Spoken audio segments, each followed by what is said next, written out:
Hello, and welcome back to the Elemental I Ching. It's been so long I can't even say it right. I've taken some time away from doing these regular videos, but the I Ching definitely is still constantly moving within my being. So I just want to say thank you for tuning back in, and I'll definitely be sharing more videos through the Patreon campaign, and taking a conscious step back from Facebook and from other older modalities of the way that I communicated, because there's something else brewing for me and some changes happening. So it brings me to this Jinki that we're currently in, GK27, hexagram 27, which in the original I Ching is called the corners of the mouth, is one interpretation, or also nourishing vision, nourishing inner vision. That's why we're here with the Eye of Wonderland.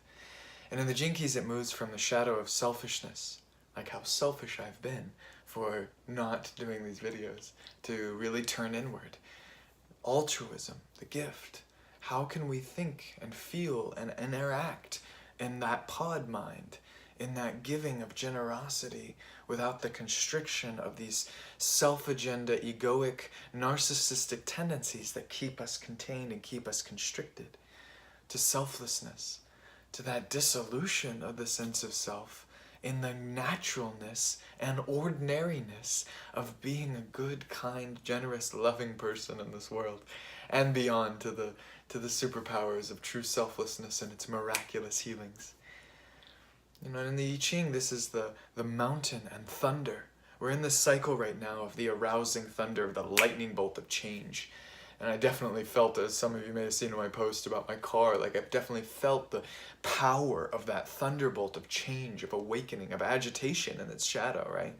Into initiative, into initiating change and movement and growth, including in its shock and awe and its destructive nature, as much as its nourishing nature.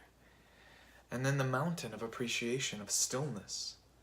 You know, that moves from stress, that overwhelm and constriction of the breath, to restraint, healthy restraint, to the city of stillness, and appreciating what is as it's becoming. So here we have these two dynamics. It's the thunder moving beneath the mountain. It's this electrical energy that we can feel, and then the stillness that is being invoked to really channel and restrain that energy in a good way. You know, thunder, lightning, this electrical impulse, it needs to be grounded, right? Otherwise we get shocked, we get hurt when we have electricity moving through us. But if we're grounded, if we have the correct conduit for our passion and intent, or for our natural body's connection to the earth, for example, we can become a conduit for that energy to move instead of it getting hit on those constrictions. So selfishness is the elements of stress and agitation. I feel something's wrong, and I'm getting overwhelmed by that constriction of that stress, the overwhelm, and needing to act selfishly to fix and stabilize myself. Which is why we always, you know, in the Gene Keys perspective, we're always looking at what is the gift in that shadow. Because selfishness itself, from an ego defense perspective, it's keeping us alive. And as one of my teachers, Roman, says, you can't help anyone if you're deluded and confused yourself. So be divinely selfish in a way. Like, look within, really take responsibility, take that time to nourish your inner vision, to turn the lights inside, to restrain that impulse to act from a reaction of that lightning, of that agitation. I'm going to react, and I'm going to be stressed, and I'm going to cause stress because I'm acting from a stressed place. Or the restraint. Restrained initiative.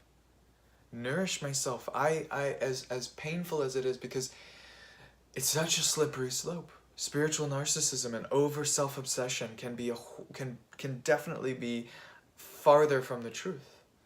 But at the same time, we have to nourish our vessel. We cannot help anyone if we are confused and deluded ourselves. We have to come from a full cup. There's this perspective in selfishness. I really appreciate Richard said something, and I think it was an audio, and he was like, everyone wants to be generous.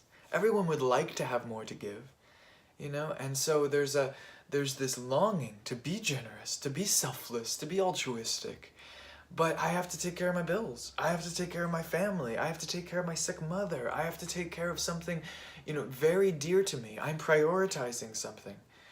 And in that way, there's this game of, are we being selfish or are we restraining unhealthy, bleeding impulses? Because we don't need to wait for some future idealism. Well, if I make enough money, eventually then I can be philanthropic. I can be generous with my donations. Maybe that's true on a monetary level. But where is there generosity and prosperity in our life that we're not giving credit to? Everything has become about money. And it's a beautiful currency. It is definitely a way and a language to navigate these energy currents of our life. But the same is true about the environment. The same is true about racial inequality. The same is true about all of these dynamics with education and time and connection with people. Where are we being stingy? Where are we being self-centering, selfish in our agendas? Well, I don't want to have to give up the beauty that I've managed to scrape. All that greedy influence that's like, I don't want to lose the little bit that I have. And you see that same tendency just rise up the economic ladder, for example, and you still see all that energy of hoarding, even when people have millions and billions of dollars, and it's like, well, I don't want to lose any of that. So there's this stress, this freaking out, this constriction around this energy that's constantly moving and vibrating. Because generosity, currency, the thunder of our giving, this energy wants to move. It's destined to move. It's destined to shoot from one place and invoke and inspire a whole nother energy over here. It's growth. The lightning is also the yang wood. It's the earth, it's the wood dragon that rises up with the new, the spring is a time of thunder. It's the rising energy of life. Even lightning itself, it rises to meet itself. That's how this thunder of our awakening is occurring. So when we constrict around our monetary resources out of a place of fear, it's going to come across an impact from a place of fear and constriction. Altruism is a deep listening, a restraint, and initiative. What is the healthiest use of my energy for the highest benefit? And this is just something I'm exploring in my life. How can I explore how to be healthily generous with certain aspects and how to sustain a healthy body that will be sustainable so I don't burn myself out, bleed myself out, the martyr code of giving too much. And this is why it's a gift state. There's a human component here. There's a slight stinginess in the sense of restraint, conservatism, that still needs to be respected. It's not the spiritual bypass of just give away all your possessions. There's a beauty to that. I do not, deny anyone that incredible, pathway of liberation for themselves. And it doesn't have to be the only pathway towards infinite generosity. We can take our human journey, the evolutionary process of finding ourselves to restrain that healthy balance with our initiative, with the thunder of our giving. Which is why I bring up time is a resource. Intention, attention, connection. These are resources as well. We can be generous with our loving kindness. Can we be more kind to one another? Not just passive, but truly listen to each other. To take the time to connect when there is upset. To take the time to hear another's pain and struggle. And instead of defending my position, well, I'm not causing that harm, or are you blaming me? Or is the way that the stress of that selfish thought comes in of like, well, what are they asking me to give up in this exchange? Can I be generous with my loving kindness to this situation? Competition is a powerful agent of change. And competition, one of its older origins is the word striving together. Even business competition and innovation, or competition with a challenge of life. Like we are facing some very real crises in the environment, for example. We need to innovate, we need to create. So let's use the competition against the ticking clock to inspire more, innovation, creation, awakening. Striving together. Can we all be better? I love, and especially with like some of my brothers, some of my men in my life, it's like I call it the healthy dojo. And it's like I wanna fight, I wanna connect. We don't necessarily wrestle physically all the time, but more I wanna be impeccable with each other. I want us to poke each other when we're off. There's some amazing conversations that are occurring right now about racial inequality and speaking to some of these not spoken about pieces of white privilege and about these different areas of very dynamic, triggering positions. And it's like, great, let's inquire, let's be impeccable. Where has my conditioning made me selfish even without me knowing, as a white male? And where is my selfishness within, my growing business? It's like, oh, you need to save and you need to budget, but then how can I be generous with my time and my offerings? And how can I be generous with my family and my community outside of what I think I'm capable of? So to bring this back to my own contemplation, one of the reasons why I'm leaving Facebook for a little while is just to practice, instead of the vague ambient intimacy that Facebook can be, I want to practice more clear connection with people. I want to be more generous with my loving connection with people, and that is a restraint from the over giving that I was doing in a certain way, and restraining that impulse of initiative of giving into a clearer channel for me right now. And and the last thing I'll say about my own process with this is, I went through a healthy divine selfishness moment of, I need to really get clear with myself. I need to nourish my vision. I need to come into connection with myself before I continue to speak out loud, like in doing these videos. And in that process was even a place of selfishness around, like, I don't want to do it. I just want to give up, on life. I just want to, and it's just this constriction inward, and maybe I'll just get a web design job and just work a normal life and just be simple and be a good man to my wife and my child. And there's a selfishness even to that, and even if it's health, even if there's parts of it that I long for, and so listening to that constriction, because remember, the shadow teaches us how to breathe. It was me, the fear was me coming inward. So I came inward and realigned into that. And then the universe brought signs and synchronicities that called my service out. And now I've noticed a change of, I don't have some of the selfish agendas that I maybe had, especially looking back over the last 5 years of my life. Like, wow, I have really changed. Something has really changed on a cellular level around some of these particular agendas of needing to be seen, of needing to rise the ladder, of needing power and money and fame, like even super unconscious pieces of that.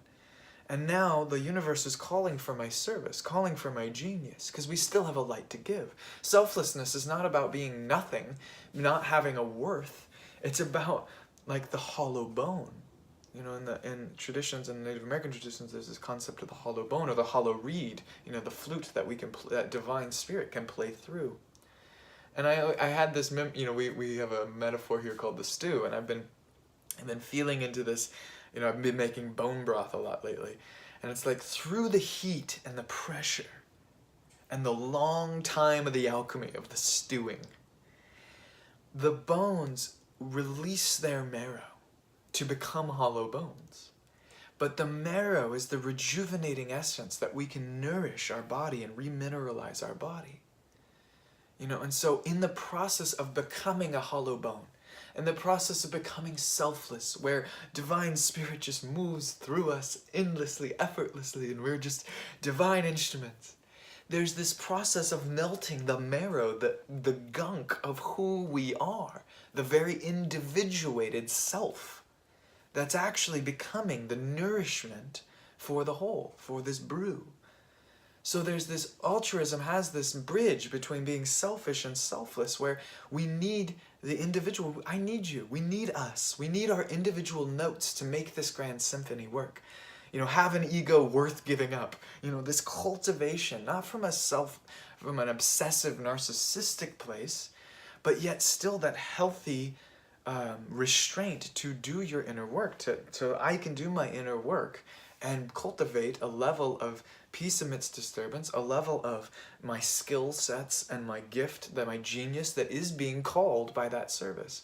And now I can just start to taste what selfless service can feel like on a deeper level, on a more embodied level, where really I'm being asked, not because I have a selfish desire, but because the collective song is asking for my participation. And the texture of that is different for me.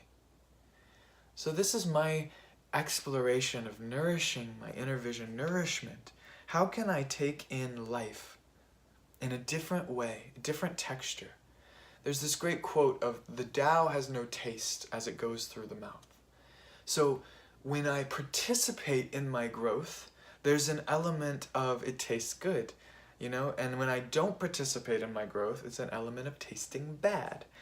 You know, so my car exploded, you know, and if I was in a suffering consciousness about it, it would be like, oh, this sucks, this is just horrible, I can't believe the universe would do this to me, I don't have the money for this is just so crazy, and I loved this car, and it was it's just so intense for me to go through this. It has a bad taste.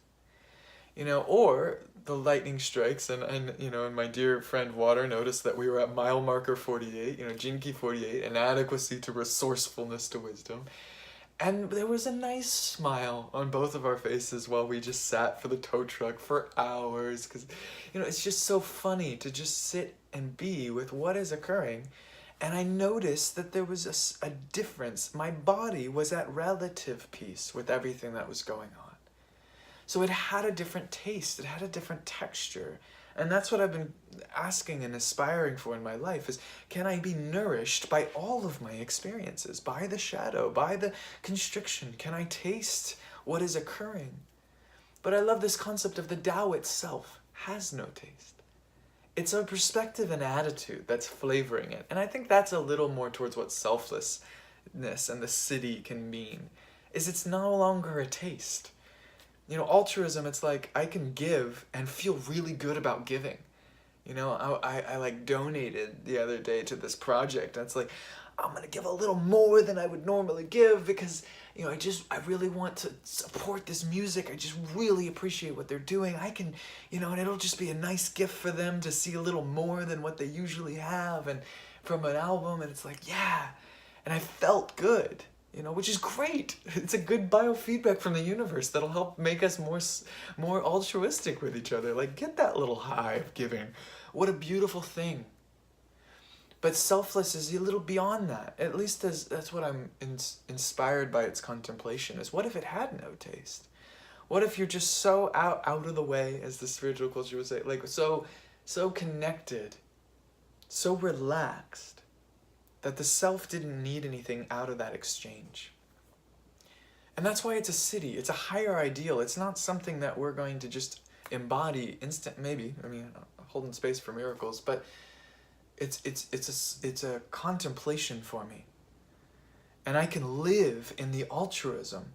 I can continue to refine my selfish, greedy impulses that are constricted and open them, yet still stay healthily restrained for healthy sustainability, but aspire to what can we really do if we share our resources, if we're not at cutthroat with one another, not so competitive in the sense of bashing each other's heads in and hurting one another in order to find our peace.